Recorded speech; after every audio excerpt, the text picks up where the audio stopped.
আমি আজকে আপনাদের সামনে আমার দয়াল মুর্শিদ কালান্দার বাবা জাহাঙ্গীর বা ইমান আল সুরেশ্বরী ফি আনহুর লিখিত সুফিবাদ আত্মপরিচয়ের একমাত্র পথ এই কিতাবটি থেকে একটু অংশ পড়ে শোনাতে চাই। ওর উপরে আমি আলোচনা করব। আমার দয়াল মুর্শিদ এই কিতাবটিতে লিখেছেন, উমাইয়া এবং আব্বাসীয় রাজবংশের দ্বারা কত মিথ্যা হাদিস রচনা করে যে মুসলমানদের সর্ববিষয়ে পিছনে ফেলে দিয়েছে তা এই বিজ্ঞানের যুগে হারে হারে টের পাচ্ছি। মুসলমানদের যে কত বড় অপূরণীয় ক্ষতি করে গেছে এই উমাইয়া এবং আব্বাসীয় রাজবংশ, তার বিশদ ব্যাখ্যা সহ একটি একটি করে ধরে দিলে এক বিশাল ফেরেশতি লেখা হয়ে যাবে।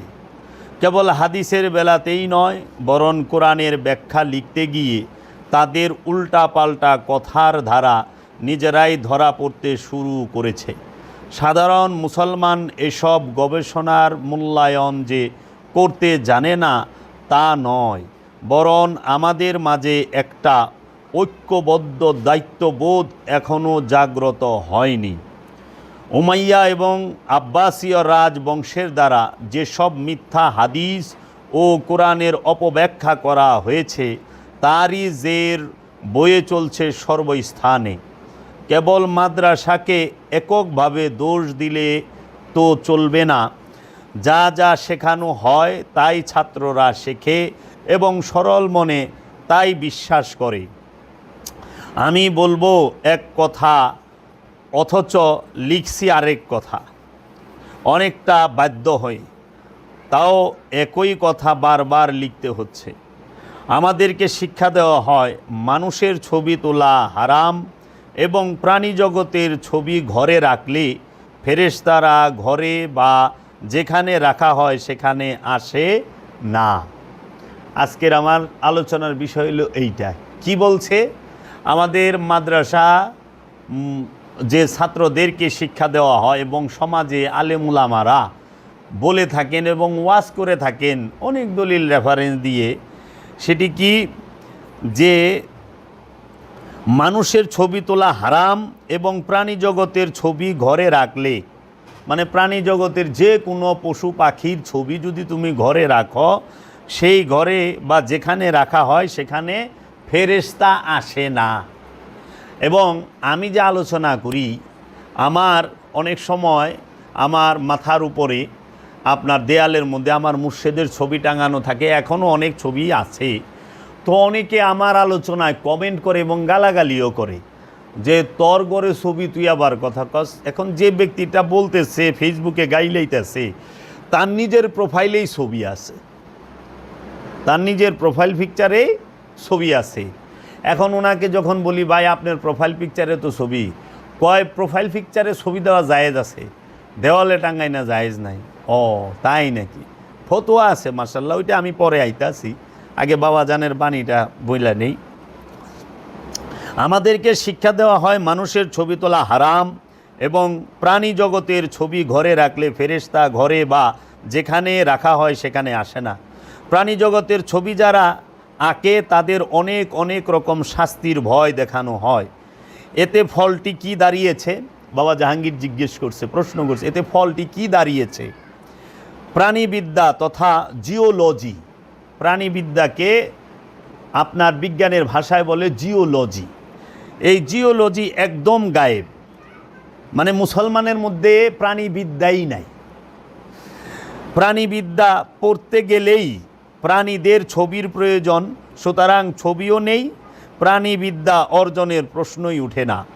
প্রাণীবিদ্যা বাদ দিয়ে চিকিৎসা বিজ্ঞান একদম অচল। ঔষধ আবিষ্কারের প্রশ্নে প্রাণীবিদ্যার কতটুকু প্রয়োজন পড়ে তাও কি বলে দিতে হবে?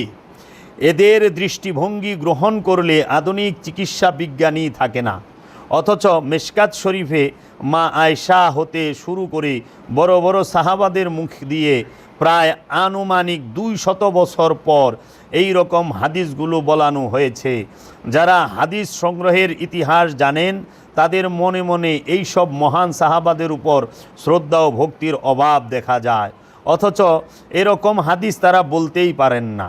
আবার অনেক বিষয়ে একটু ভালো করে লক্ষ্য করবেন যে সেই বিষয়টির উপর পক্ষ এবং বিপক্ষে দুই প্রকার হাদিস পাবেন। মহানবী কি এই রকম ভুরি ভুরি উল্টা পাল্টা কথাবার্তা বলতে পারেন? কখনোই না। এই রকম ভুরি ভুরি উল্টা পাল্টা কথাবার্তা প্রায় বিষয়ে এমন চিকন চালবাজি করে বানানো হয়েছে, তাতে মাদ্রাসার ছাত্রদেরকে আমি দোষ দিতে চাই না, এই জন্য যে তাদেরকে যা পড়ানো হয় তাই পড়েছে এবং অনেক ভুল শিক্ষা দেওয়া হচ্ছে। এজন্য দায়ী কারা? প্রশ্ন করেছে। মূল দায়ী উমাইয়া এবং আব্বাসিয়া রাজবংশের খলিফারা, যারা নবী এবং নবীর বংশধর এবং নবী প্রেমিকদেরকে দেখতেই পারতো না। যেমন ধরুন, মহানবীকে একদম ছোট করার এক অপূর্ব কৌশল আবিষ্কার করেছে এরা এরা চালাকেরও চালাক, ধূর্তেরও ধূর্ত।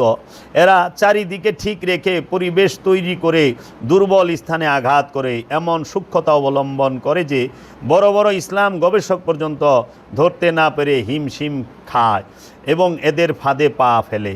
যেমন ধরুন, একটি নমুনা তুলে ধরছি। এরা প্রথমে আসল কথাটি না বলে সেই সাহাবাকে সবচাইতে উঁচু আসনে উঠাবেন, তারপর কেবল উঁচু আসনেই বসিয়ে শেষ করবে না, তারা সেই সাহাবাকে পাল্লা বাটখারা দিয়ে ওজন মাপার আজগবি কৌশলী প্রথমে তুলে ধরবেন।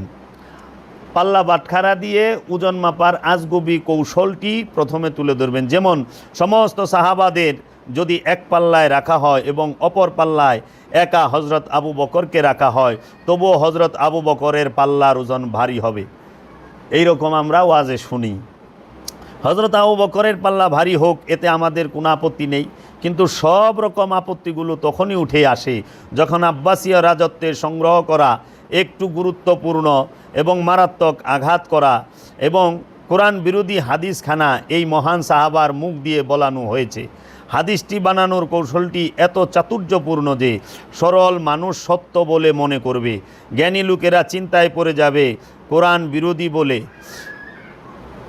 বিরোধী বলে। এবং এখানেই শেষ নয়, বরং হজরত আবু বকরের উপর উচ্চ ধারণাটি তো থাকেই না, বরং তার নামটি পর্যন্ত গলা খেকুনি দিয়ে নিচু স্তরে একান্ত বাধ্য হয়ে নিতে হয়।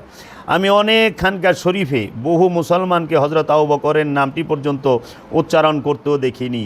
সেই সঙ্গে হজরত উমর, হজরত উসমান, হজরত তালহা, হজরত জুবায়ের, হজরত আব্দুর রহমান ইবনে আউফ সম্পর্কে এমন সব ঐতিহাসিক কথাবার্তা তুলে ধরেন যে ভক্তি তো দূরের কথা, বরং নানা প্রকার বিরূপ মন্তব্য ছুড়ে দেওয়া হয়। আপনিও তাদের কথাবার্তা কিছুদিন শুনলে সন্দেহপ্রবণ হয়ে ওঠার সম্ভাবনা উড়িয়ে দিতে পারবেন না।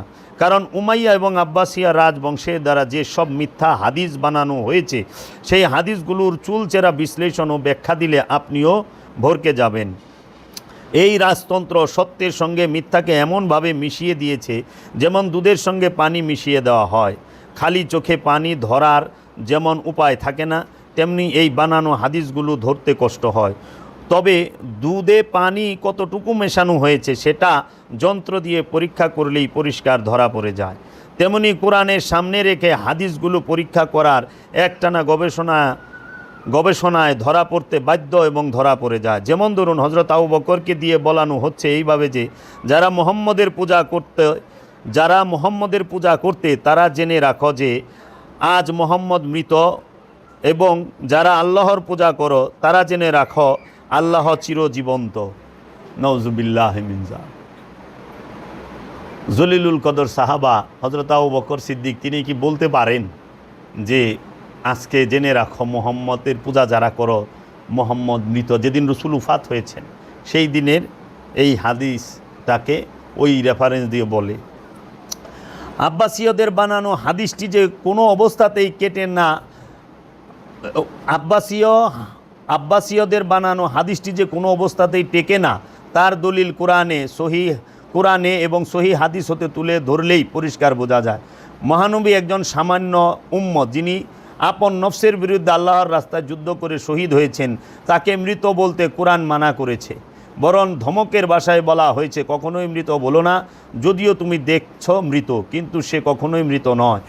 এটা তোমার বুদ্ধি, বিচার এবং মাথার সমস্ত চিন্তাধারা বিশ্বাস করতে চাইবে না, তথা তোমার মস্তিষ্ক এই গোপন সত্যটি ধারণাই করতে পারবে না। সূরা বাকারার 154 নম্বর আয়াতের ভাবার্থ এ কথাই বলা হয়েছে। আবার কোরআনে সূরা আলে ইমরানের 169 নম্বর আয়াতে আল্লাহ এই কথাই বলেছেন যে সূরা বাকারার 154 নম্বর আয়াত আল্লাহ বলছেন, ওয়ালা তাকুলু লিমান ইয়াকতালু ফি সাবিলিল্লাহি আমওয়াত বাল আহইয়াউন ওয়ালাকিন লা তাশউরুন। খবরদার, যারা আমার রাস্তায় শহীদ হয়েছে, আল্লাহর রাস্তায় শহীদ হয়েছে, তাদের মৃত বলিও না, বরং তারা জীবিত, তোমরা তা বুঝতে পারো না।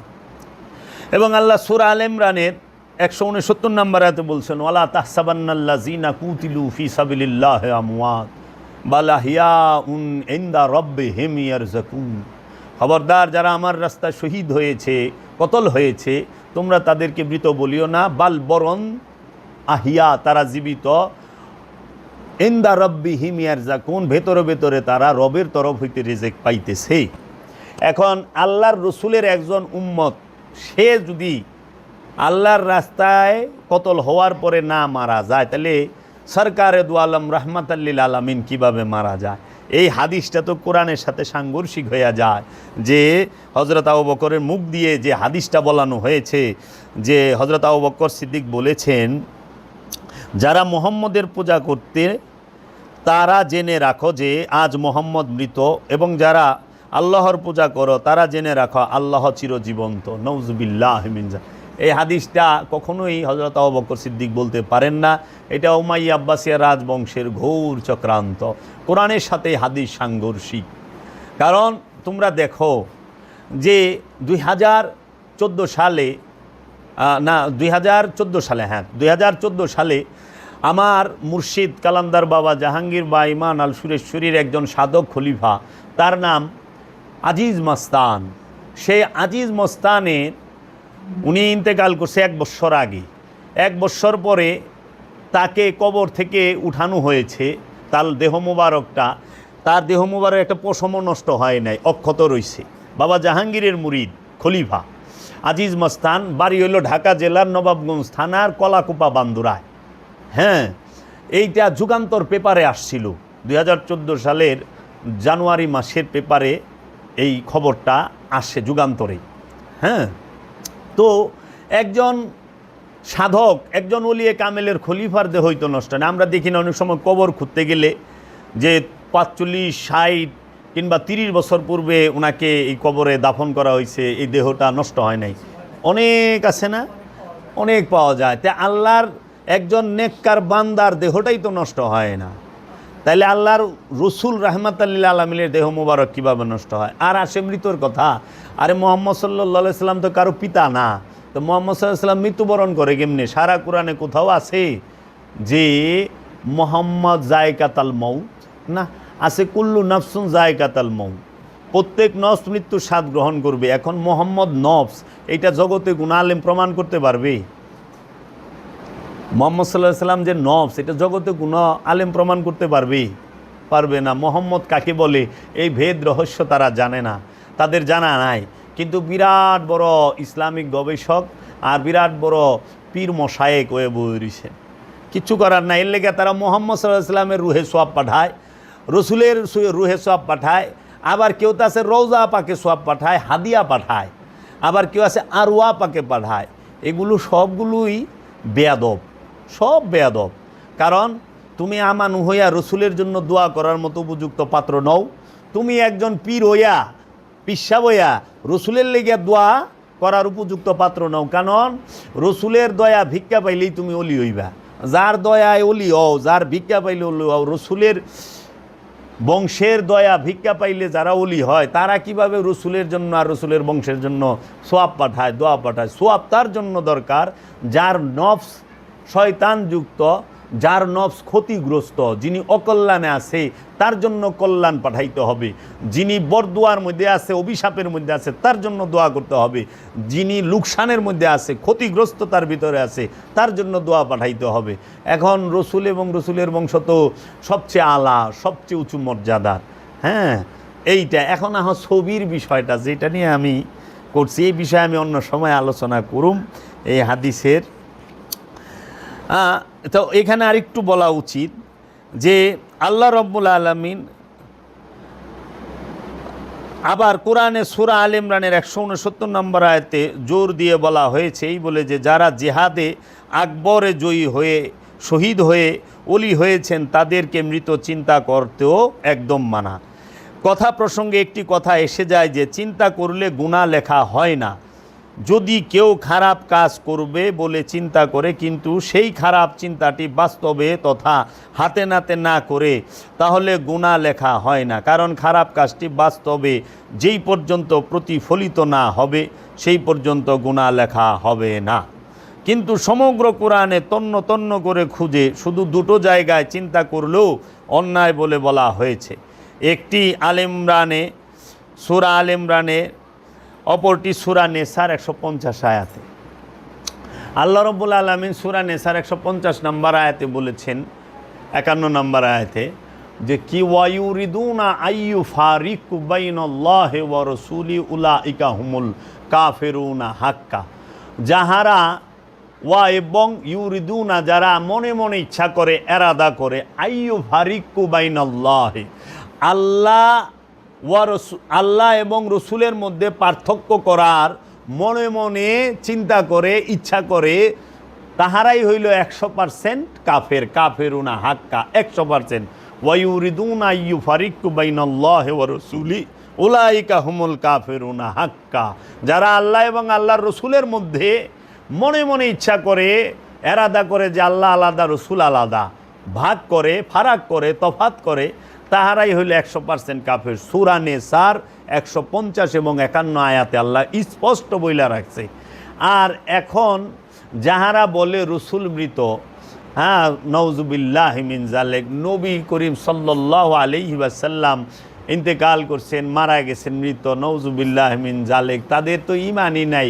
কারণ রসুল মারা গেলে আল্লাহ, এই রেফারেন্সে দেখা যায় আল্লাহ মারা যায়। আর রুহের লেগা যারা সোয়াব পাঠায় তাহারা আল্লাহর লেগা সোয়াব পাঠায়। রুহের মাগফিরাত যারা কামনা করে তারা আল্লাহর মাগফিরাত কামনা করে, নাউজুবিল্লাহি মিন যালিক।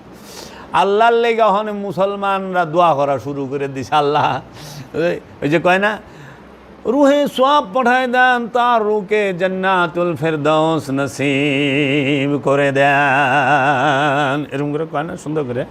আর তারা কাইন দেয় নলি ডলি, রুহেরে জান্নাতুল ফেরদৌস দেয়। আরে রুহের পায়ের তলে সারা সৃষ্টি জগৎ সব কিছু থাকে, জান্নাতের স্রষ্টাই তো আল্লাহ, তা আল্লাহরে জান্নাতুল ফেরদৌস নসিব করবার কইতেছ মোল্লা, বড়ি বদনসিব কি বাত হ্যায়।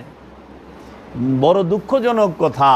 এর জন্য কেউ যেন ভুলেও রুহে সোয়াব না পাঠায়। সোয়াব পাঠাইলে নফসের জন্য পাঠায়েন, যেই নফস খান্নাস রূপী শয়তান যুক্ত, খান্নাস রূপী শয়তান যুক্ত। ওলিয়ে কামেলের জন্য দোয়ার প্রয়োজন নাই, কারণ ওলিয়ে কামেল সবসময় কল্যাণ প্রাপ্ত, তারা আল্লাহর নিয়ামত রহমত প্রাপ্ত, তারা আল্লাহর সাথে মিশে গিয়েছেন। কারণ প্রতিটা ওলি আল্লাহ খান্নাস রূপী শয়তান মুক্ত হয়ে গেছে। যে খান্নাস রূপী শয়তান মুক্ত হয়ে গেছে তার জন্য কোনো প্রকার সোয়াবের দোয়ার প্রয়োজন নাই। যদি কোনো খান্নাসযুক্ত নফসের দয়ার প্রয়োজন হয়, দুয়ার প্রয়োজন হয়, সেজন্য আল্লাহর অলির কাছে গিয়ে অথবা আল্লাহর অলির মাজারে গিয়ে সেইখান থেকে দয়া ভিক্ষা চায়, সেইখান থেকে দয়া ভিক্ষা চায়। কারণ আজ পর্যন্ত আল্লাহর তরফ হইতে কোনো মোল্লার কথা শুনতেই শুনি নাই, কোনো মোল্লার দোয়াও কবুল হইতে শুনি নাই, আমি দেখি না আমার এতখানি জীবনে। কিংবা তোমরা কোনো মৌলবীর কারামত মৌজেজা দেখছো কিনা, হ্যাঁ, জগতে আছে কিনা, শুনছো কিনা আমার জানা নাই। আমরা তারাগড় পাহাড়ে 1000 মণ ওজনের যে পাথর সেইটা এখনও শূন্যের উপরে রয়েছে। আমরা খাজা বাবার কারামত দেখি, তাই না? খাজা বাবা সে আনা সাগরের পানি লুটায় আনছে এইটা দেখি, কিন্তু যে মোল্লারা শিরিক বেদাত করে, ওই মৌলবি গো আমরা আজ পর্যন্ত দেখি নাই 10টা হিন্দু খ্রিস্টানরে মুসলমান করতে, আর তারা কোনো পাথর না বদ নাও ঝুলায় রাখা পারে নাই, বুঝছ? বনের সিংহ আল্লাহর অলির কথা শুনছে, আল্লাহর অলিরা বনের সিংহের পিঠে চড়ে সওয়ার করছে। খাজা বাবাকে যখন অবরোধ করার জন্য, তাকে হটায় দেওয়ার জন্য পৃথিবীরাজ হাতির বাহিনী, ঘোড়ার বাহিনী, উটের বাহিনী নিয়ে গেছিল, খাজা বাবা সমস্ত পশুদেরকে স্টপ বসায় দিছিল, থামায় দিছিল, আর লড়তে পারে নাই। এমন তার তাওয়াজ্জু ছিল, তার কাছে এমন কুওয়াত ছিল, শক্তি ছিল। কিন্তু সেই আল্লাহর অলির বিরুদ্ধে যে মোল্লায় কথা কয়, এর কথা তো এর পায়খানার বদনায়ও শুনে না। হ্যাঁ, তো ওই মোল্লা দিয়া খাজা বাবার ই করো না, খবরদার। এই ওয়াহাবি সালাফি হইতে 100 গজ ফাঁকে থাকতে হইব। আর এরা জীবনে 10টা ইহুদি খ্রিস্টান হিন্দু বৌদ্ধরে মুসলমান করতে পারে নাই, কিন্তু এরা একটা কাম পারছে, মুসলমানরে কাফের বানায় পারছে। হ্যাঁ, মুসলমানরে মুশরিক বানায় পারছে, মুসলমানরে শিরিকি বেদাতি মাজার পূজারি বানায় পারছে। কিন্তু মুসলমান অন্য ধর্মেরই হিন্দুরে ইসলাম ধর্মে আনা পারে নাই। আর খাজা বাবা 92 লক্ষ মুসলমান বানাইছে অখণ্ড ভারতে 4 কোটি মানুষের মধ্যে। শাহজালাল বাবা এই অখণ্ড এই সিলেট সাম্রাজ্য জয় কইরা এই সিলেট সাম্রাজ্যের মধ্যে অসংখ্য মুসলমান বাবা শাহজালাল বানিয়েছেন। আজকে এই বাংলার জমিনে মুসলমান আমরা হয়েছি। আমাদের 10-12 পুরুষ আগে সবার এই বাংলার জমিনে সবার 10-12 পুরুষ আগে সব হিন্দু আছিল।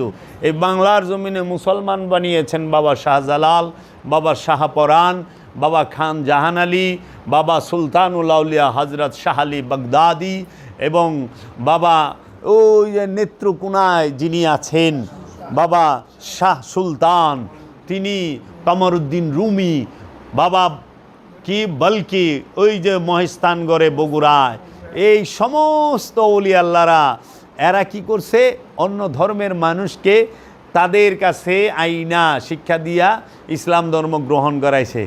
এরা কিন্তু মানুষকে বুখারী, তিরমিজি, মেশকাত, বাইহাকি ফিকা পড়ায়া মুসলমান বানায় নাই। এরা কিন্তু 3 দিনের তাফসিরুল কুরআন মাহফিল করে মুসলমান বানায় নাই। এরা তাদেরকে, এই আল্লাহর ওলিরা তাদের যে আদর্শ চরিত্র এবং তাদের যে দয়া মায়া, তাদের যে মহানুভবতা মানবতা, সেইগুলো দেখিয়ে অন্য ধর্মের মানুষকে ইসলাম ধর্মে, ইসলামের ভিতরে প্রবেশ করাইছে। এর জন্য এই ভারতবর্ষ এবং এই বাংলার জমিন ওলি আল্লাহদের দ্বারাই ইসলাম প্রবেশ করেছে, ইসলাম গ্রহণ করেছে। এই বাংলার মানুষ ইসলাম গ্রহণ করা হয় ওলি আল্লাহদের দ্বারা, আর ইসলামের ভিতরে ফেরকা তৈরি হয় মৌলবি মুন্সির দ্বারা। এরা এক মুসলমানরে 73 টুকরা করা পারছে, রসুল মুসলমান বানাইছে, আর এরা 73 টুকরা করছে। হ্যাঁ, এই রকম সারা জগতে চলতেছে। এই যেরকম একটা নমুনা, ছবি তোলা হারাম, ছবি তুলবা হাবিয়া দুজকে যাইবা। যেই ঘরে ছবি আছে কুকুর আছে, সেই ঘরে আল্লাহর রহমতের ফেরেশতা ঢুকে না। বলুন ঠিক কিনা? বেজাইলা মুসলমান, বেড়া মার্কা মস্তকালা মুসলমান, এরা কয় কি ঠিক? বাস ঠিক। অথচ হেয়ার ভিডিও লাইভ হইতেছে, এই ওয়াজ যে করতেছে মৌলবি, হেয়ার ভিডিও ফেসবুক লাইভ হচ্ছে, হ্যাঁ টিভিতে দেখাচ্ছে। উনারে টিভি সেন্টারে দাওয়াত করলে উনি দৌড়ে চলে যায়। তো টিভি সেন্টারে বইয়া যে ওয়াজ করেন, তখন বলে ভিডিও না যাইস নয়, ভিডিও যাইস, ছবি না যাইস, এমনি কয়। আশ্চর্যের বিষয়, ভিডিও না যাইস কেমনে? খুব আবার ব্যাখ্যা দেয়। হ্যাঁ, এই যে যেরকম ইদানিং দেখবা কতটি 12 বাড়ির ভাত খাইয়া কতটি মৌলবীর নাট টিস্যু ধ্বংস হয়ে গেছে গা, কিছু লোকের, সবার না, কিছু লোকের। তারা কি করছে, কোকা কোলা হারাম, কোকা কোলা হারাম, কোকা কোলা খাইলে ইসরায়েল টাকা পায়, কোকা কোলা আমরা খাবো না, বর্জন করলাম কোকা কোলা খাবো না। ফেসবুক লাইভে আইসা কোকা কোলার বোতল দোকান থেকে কিনে মুখা খুইলে এমনি ভালায়। হ্যাঁ, অনেক যেই মোবাইলটাতে ভিডিও করতেছে, এই মোবাইলটা আবিষ্কার করছে ইহুদিরা। মোবাইল ইহুদি থেকে কিনো নাই? আচ্ছা, যেই ফেসবুক দিয়ে লাইভ দিতেছ, ওই ফেসবুকটা জুগারবার্গ, সেও ইহুদিরাই টাকা পাইতেছে। ইউটিউব ইহুদিদের আবিষ্কার, গুগল ইহুদিদের আবিষ্কার, ফেসবুক ইহুদিদের, মোবাইল ইহুদিদের, আলট্রাসোনোগ্রাম মেশিন ইহুদিদের, কম্পিউটার ইহুদিদের, টিভি আবিষ্কার করছে ইহুদিরা। তুমি যে এই যে পড়ো না, এটাও ইহুদি। যেটা দিয়ে আজান দাও মাইক, ওটাও আবিষ্কার ইহুদি। কোনো মুসলমান দেশ এগুলা তৈরি করে নাই। তাইলে কতখানি ওইখানে কমেন্টে দেখলাম যে কি কথাগুলো বলতেছে, এবং আপনি চায়ে দেখবেন যে দুইজন অভিনেতা বাংলাদেশের, হেরা মহাবিপদে পড়ে গেছে কুকের অ্যাড কইরা। এগহনে ক্ষমতা জিজ্ঞেস করেন তো, যে মৌলবি মোবাইল কিনছে, মোবাইল তো ইহুদিগো বানাই না, মোবাইল ভালাও। একটা কোকাকোলা বেচলে পয়সা লাভ হয়, পয়সা। আর একটা মোবাইল বেচলে ডলার লাভ হয়, ডলার। বোঝা নাই? 10 পয়সা লাভ হয় এক কোকাকোলায়, আর শত ডলার লাভ হয় আইফোন বেচলে, শত ডলার লাভ হয় স্যামসাং বেচলে। তাইলে কিরে, যত কিছু মৌলবী সাহেবরা এখন কোরআনের অ্যাপস বানাইছে, গুগলে দিয়া থুইছে। তো গুগল নিজেই তো ইহুদি গো, গুগল নিজেই ইহুদি গো। তাই গুগল যে ব্যবহার করতেছে ইহুদি টাকা পায় না?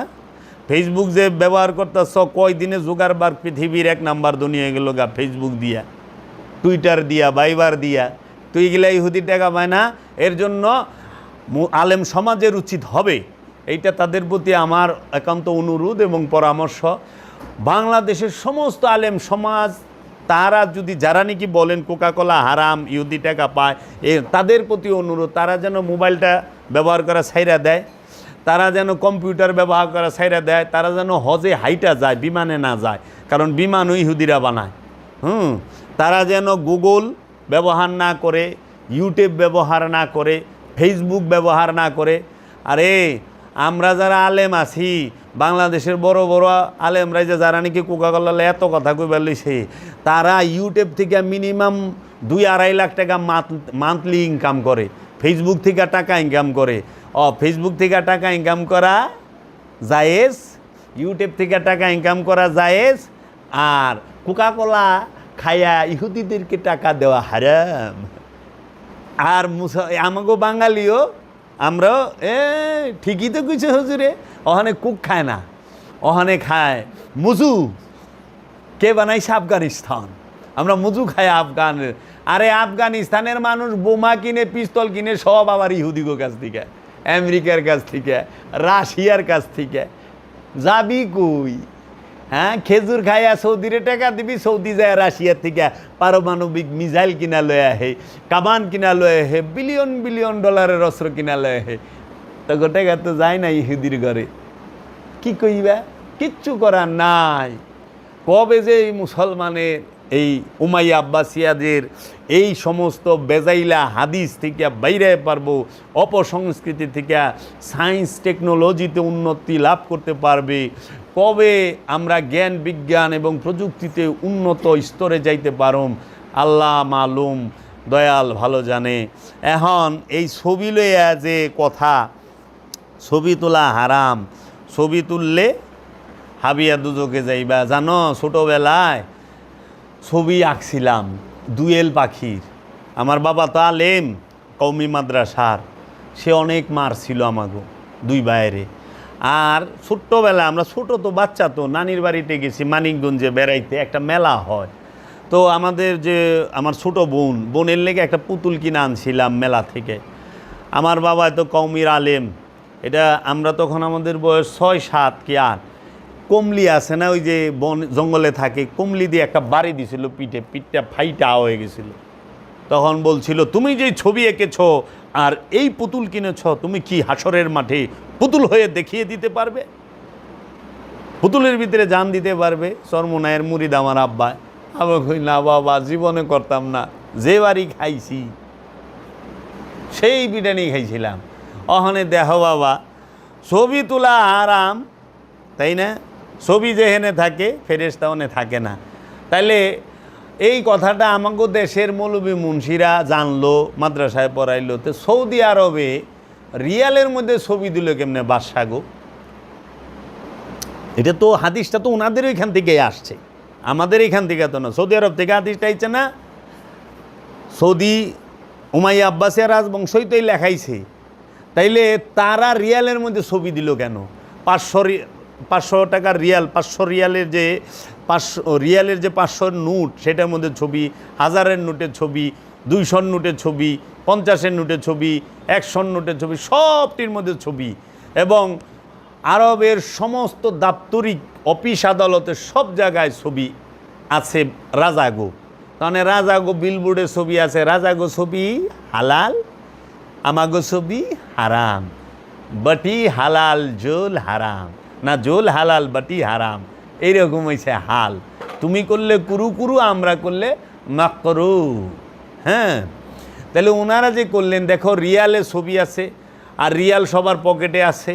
তো রিয়ালে তুমি মসজিদে ঢুকতেছ, নামাজে দাঁড়াইতেছ, নামাজ তো হচ্ছে না, ছবি তোমার পকেটে। কয়েনের মধ্যে আরবিতে পয়সারে কয় হালালা। হ্যাঁ, তো পয়সার মধ্যে তো ছবি, টাকার মধ্যে ছবি, টাকার মধ্যে বঙ্গবন্ধু শেখ মুজিবুর রহমানের ছবি, রুপির মধ্যে পাকিস্তানের রুপিতে মোহাম্মদ আলী জিন্নার ছবি, ভারতের রুপিতে মহাত্মা গান্ধীর ছবি। আর সৌদি আরবের রিয়ালের মধ্যে তোমার বাদশাহ সৌদের ছবি, বাদশাহ ফয়সালের ছবি, সালমানের ছবি, বাদশাহ আবদুল্লার ছবি। হ্যাঁ, এই সব রাজা বাদশাহর ছবি আছে।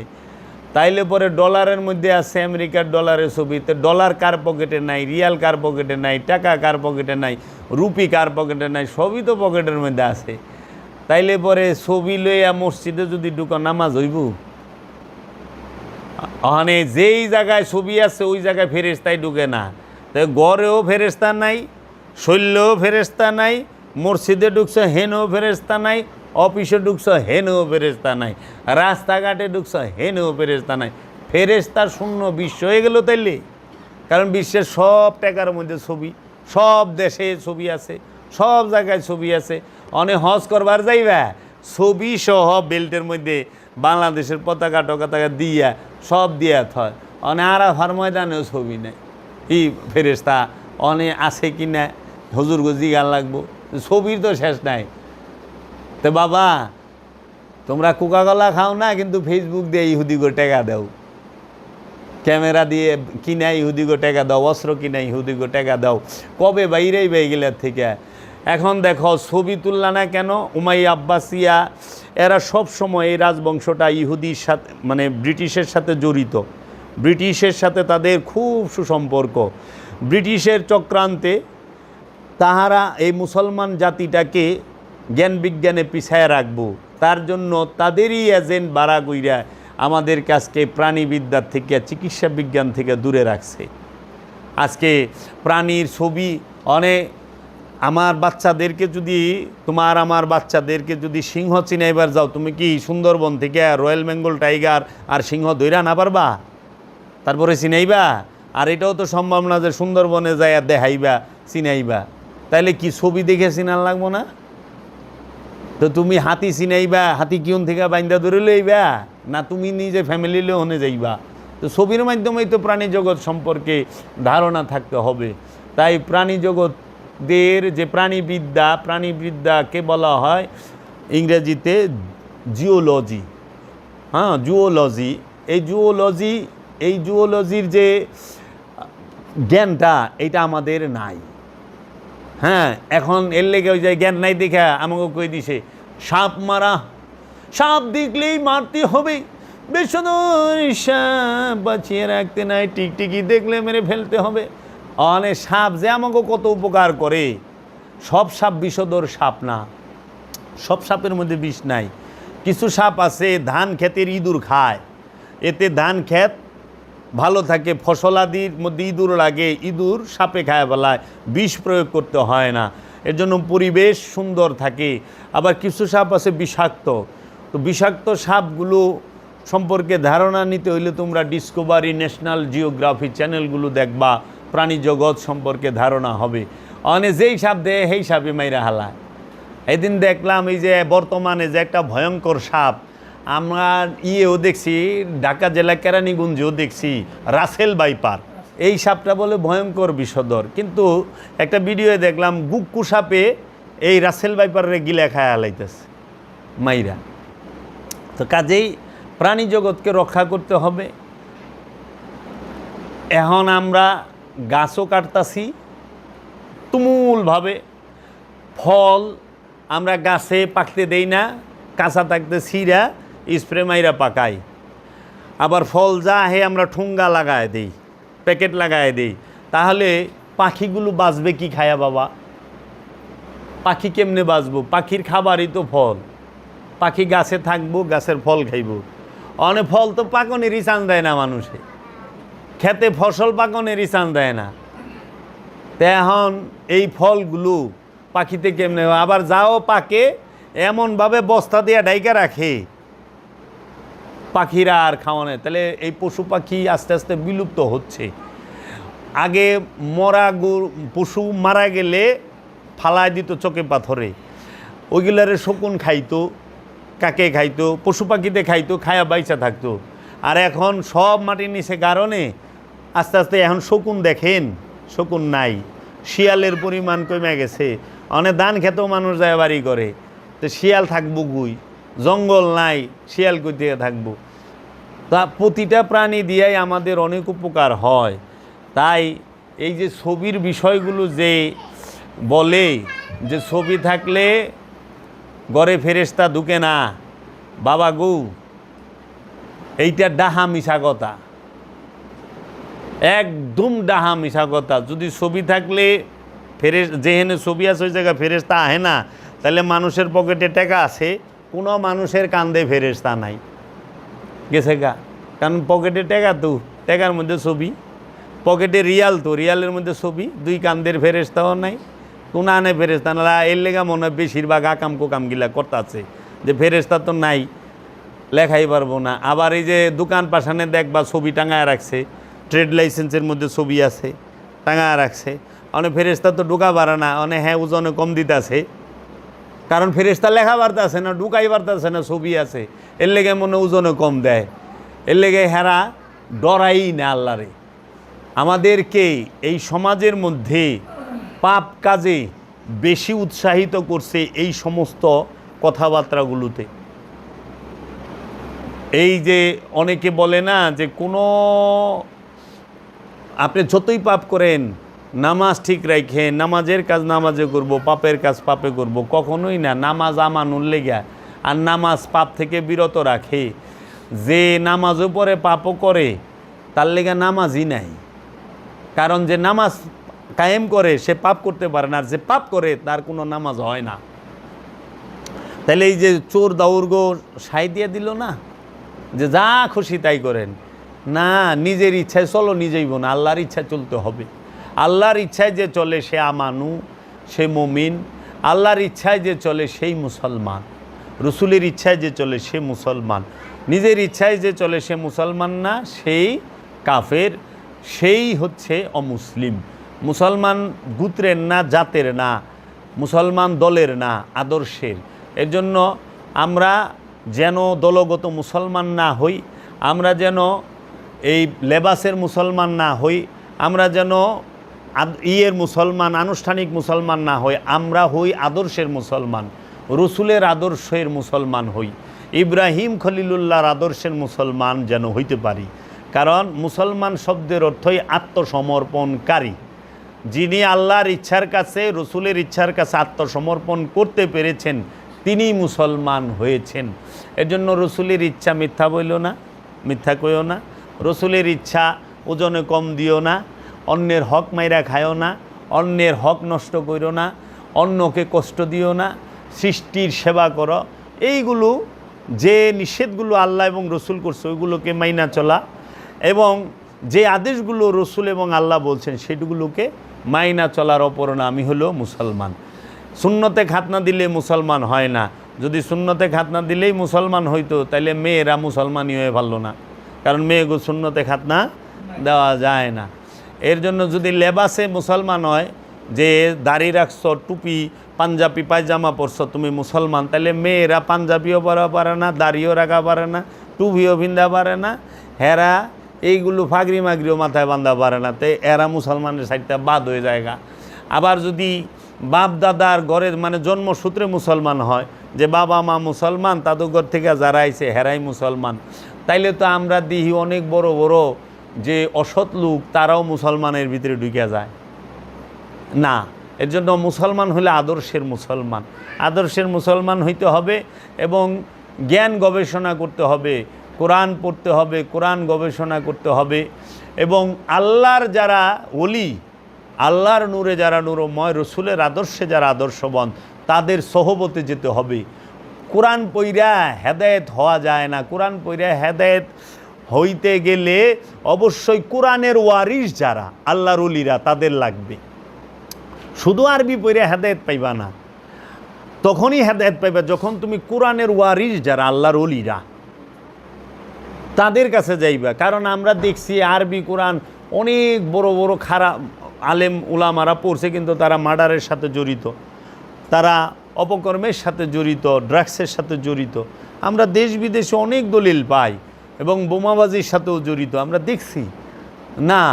এর জন্য যারা নাকি অলির বায়াত, অলির কাছে মুরিদ, এবং সাথে কোরআন গবেষণা করে কোরআন পড়ে, কোরআনের আদর্শকে নিজের মধ্যে ধারণ করে, তাহারা অনেক সুন্দর চরিত্রের চরিত্রবান হয়েছে, চরিত্রের অধিকারী হয়েছে। এর জন্য অলির সোহবত ছাড়া, অলির মুরিদ হওয়া ছাড়া, অলির বায়াত হওয়া ছাড়া তুমি কখনোই হেদায়েত পাবে না। এবং অলির ধ্যান করতে হবে, দায়েমি সলাত করতে হবে, মুরাকাবা মুশাহেদা করতে হবে। হ্যাঁ, শুধু আমরা যে সপ্তাহে একদিন হাজিরা দিমু আল্লাহর দরবারে আমরা পার, এই যে চিন্তা যেন আমরা না করি। কারণ আল্লাহ বলছে তুমি সর্বক্ষণ সলাতের মধ্যে থাকো, আল্লাহ জিনা হুমা আল্লাহ সলাতিহিম দায়মুন, সর্বক্ষণ আল্লাহর সাথে সংযুক্ত থাকো, যুক্ত থাকো, রসুলের সাথে যুক্ত থাকো সর্বক্ষণ, তাকেই দায়েমি সালাত বলে। আর সর্বক্ষণ যুক্ত থাকতে গেলে ধ্যান ছাড়া, মুরাকাবা মুশাহেদা ছাড়া সম্ভব নয়। এর জন্য সপ্তাহে একদিন আল্লাহর দরবারে হাজির হইবা, এইটা তুমি পার পাওয়া যাইবে এই চিন্তাও করো না। আল্লাহর দরবারে প্রতি মুহূর্তে জিকিরে ফিকিরে থাকতে হবে।